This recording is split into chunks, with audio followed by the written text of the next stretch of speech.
Bom, olá.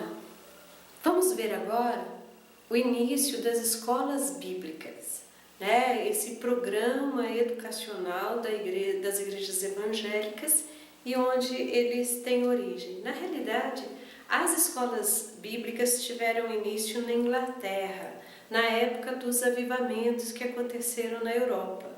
No século XVIII, prosseguindo pelo século XIX, aconteceram vários avivamentos ou focos de avivamento na Europa e depois na América do Norte. A Inglaterra, de certa forma, foi movida, por um avivamento que deu origem lá no seio do avivamento.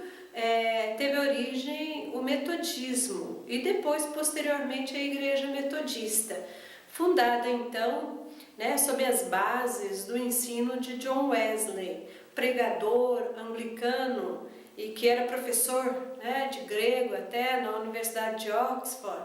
Juntamente lá com seu irmão começaram a se reunir em grupos e ali experimentaram então o avivamento, um avivamento mais metódico. Daí vira o nome metodistas depois.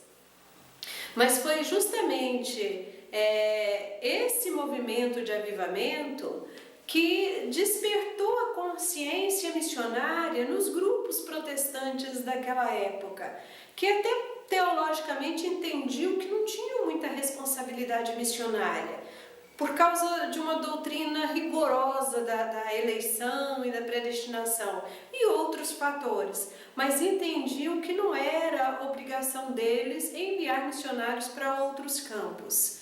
Bom, quando aconteceram os avivamentos, surgiu no interior desses avivamentos um outro movimento que foi chamado de evangelicalismo, ou seja, aquelas pessoas que eram cristãs protestantes e que entendiam que era a tarefa da igreja evangelizar. O nome evangelical vem disso, de evangelizadores. E é dentro desse movimento de evangelizadores, de evangelização, metodistas e avivados, que vão surgir vários missionários e vão para várias partes do mundo, inclusive a própria América do Norte, depois América Latina, Ásia, África, principalmente aquelas partes do mundo que não havia igrejas evangélicas fundadas. Nesse período aí do século XVIII e XIX, muitos missionários, início do século XX, muitos missionários se espalharam pelo mundo todo, levando o Evangelho de Jesus Cristo e fundando nesses lugares a fé protestante, principalmente evangélica, ou seja, evangelizadora.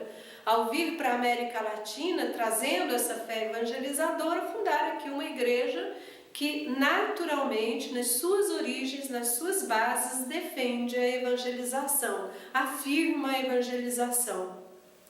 Mas também vai ser no impulso desses avivamentos, principalmente na Inglaterra, que vão surgir as escolas bíblicas.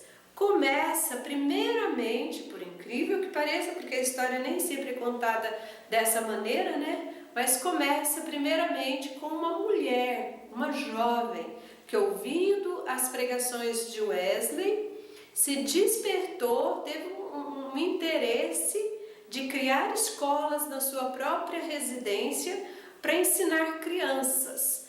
A jovem chamada Hannah More. Ela teve a preocupação de olhar para as crianças inglesas que não tinham acesso à escola. Somente os filhos de uma elite, de certa forma, tinham acesso ao estudo formal à escola. As crianças mais pobres daquela época não só não tinham acesso à escola, como trabalhavam fora, trabalhavam em fábricas durante períodos longos do dia. E o único tempo, às vezes, que dispunham era o domingo. Então, Hannah se dispôs a abrir classes de alfabetização, de ensino e de evangelização na sua própria casa para atender crianças então inglesas nessas condições. Robert Hakes, ele vai continuar com esse projeto iniciado por Hannah e vai criar escolas. Ele desenvolveu um trabalho com presidiários e passou a ver que deveriam investir muito mais na preparação, na boa preparação de crianças, na educação, para que aqueles problemas que ele via, né, das pessoas que estavam presas não se repetissem. Ou seja, a sociedade precisava mudar e ele entendia que essa mudança passava pela educação. E essa foi a principal motivação dele para iniciar um programa de escolas bíblicas dominicais, também com essa finalidade, de ser um lugar para alfabetização. Portanto, e também nesse caso de Hakes, para melhoria das condições sociais, para a transformação daquela realidade social. Muito interessante as ênfases, né, e os resultados, de certa forma, desses avivamentos do século XVIII e XIX. Eles tiveram uma forte preocupação social. Mesmo aqueles que aconteceram na América do Norte geraram escolas e classes espalhadas pelas cidades. Moody, por exemplo, que foi um famoso evangelista, conhecido por muitos pelas suas pregações, né, e admirado por muitos pela quantidade de pessoas que se convertiam, né, diante das suas pregações, é pouco mencionado no seu envolvimento social. Moody alugava salas nas cidades onde ele passava, morava, e naquelas salas ele colocava então pessoas para poder ensinar crianças, alfabetizar crianças, melhorar a condição social delas por meio das escrituras. As escolas bíblicas, elas surgiram com esse nome, escola bíblica, porque eles tinham como método alfabetizar utilizando a Bíblia. E muitos investiam tempo e dinheiro nesses projetos. Inclusive surgiram associações de escolas bíblicas, que eram organizações que tinham como finalidade simplesmente criar novas escolas nas cidades, nos lugares, né, alugar espaços, capacitar professores e colocar esses professores então ensinando essas crianças por meio das escrituras. Na realidade, pensando de um modo amplo, foi um intenso trabalho missionário realizado nessa época por meio da educação. Um avivamento que gerou educação, né, que estimulou para a educação. Interessante ver e estudar um pouco mais a fundo esses avivamentos, o que não é possível nós fazermos aqui, mas foram avivamentos que, ao invés de colocar a igreja para dentro de si, para dentro de suas portas, fez com que a igreja saísse de dentro de si, dos seus templos e dos seus portões, e fosse em direção aos povos que ainda não conheciam o Evangelho ou não tinham igrejas implantadas. Fez com que essa igreja fosse para as cidades, para os centros das cidades, e criasse classes de escolas bíblicas que não estavam, boa parte delas, nem vinculadas a igrejas locais. Eram classes que existiam para alfabetizar e para ensinar as escrituras, ou seja, colocou a igreja na estrada, no caminho. Muito interessante de se ver essa forma de avivamento, né? Devemos buscar esse despertar nos nossos dias, que coloque a gente para fora do nosso conforto e do conforto dos nossos templos. Foi por meio, inclusive, desse esforço missionário, desse trabalho missionário, que a escola bíblica dominical veio para a América Latina, para os países da América Latina, primeiramente a Argentina e depois veio para o Brasil. Foi aqui no Brasil, o modelo de escola dominical chegou através do casal, né, de missionários Robert e Sarah Kelly. E eles trouxeram justamente esse modelo preocupados com as crianças no Brasil. Eles chegaram em Petrópolis, no Rio de Janeiro, e implantaram lá esse modelo que trouxeram do seu país de origem, que já estava prevalecendo em vários lugares da Europa e América do Norte. Então trouxeram esse modelo aqui para o Brasil, implantaram aqui classes de escola bíblica visando atender as crianças brasileiras, né, que tanto precisavam de alfabetização quanto de ensino das escrituras. Depois, essa escola bíblica dominical, que era realizada aos domingos e utilizava um material próprio deles, né? Essa escola dominical se amplia e se torna um espaço de educação doutrinária para jovens, adultos, um lugar também, um ambiente, um espaço de preparação para o batismo, por exemplo, que é muito comum nas escolas bíblicas dominicais até os dias de hoje. A questão somente é que eles trouxeram o modelo conforme era realizado lá.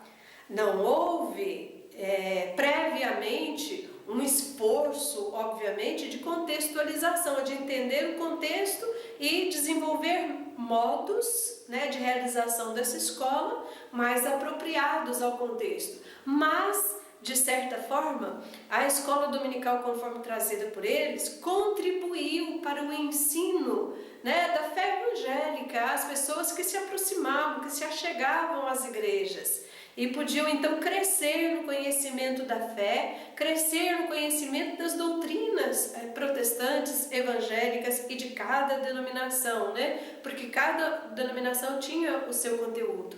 E foi nesse curso também, né, que foi implantada dentro da escola dominical o modelo das revistas, por exemplo. As tradicionais revistas que trazem então os conteúdos a serem ensinados.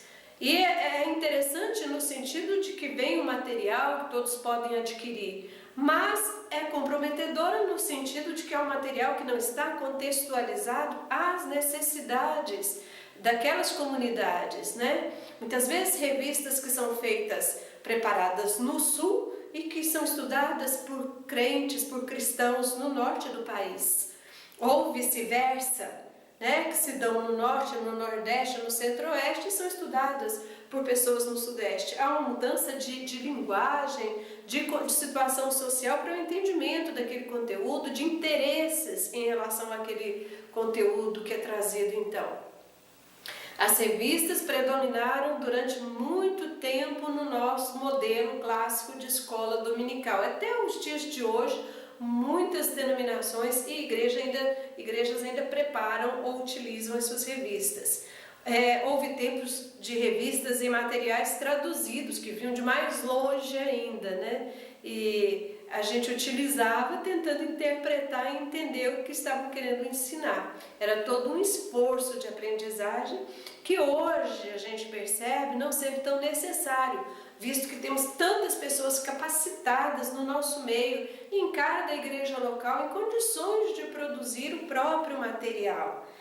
Devemos aprender a valorizar as pérolas, aquilo que a gente tem de riqueza no nosso meio e oportunizar para que possam preparar então conteúdos mais apropriados e contextualizados na realidade de cada igreja local, de cada comunidade, em cada região do país. O fato de ser uma mesma denominação não significa que as pessoas são as mesmas, que o conteúdo é o mesmo. De qualquer forma, temos que admitir a validade e a importância da escola bíblica que surgiu inicialmente como escola bíblica dominical. Hoje em dia há variações, tem gente que faz na quinta-feira, na quarta-feira, no domingo à tarde antes do culto, no domingo pela manhã, há horários diversos, no sábado à noite, no sábado à tarde, né?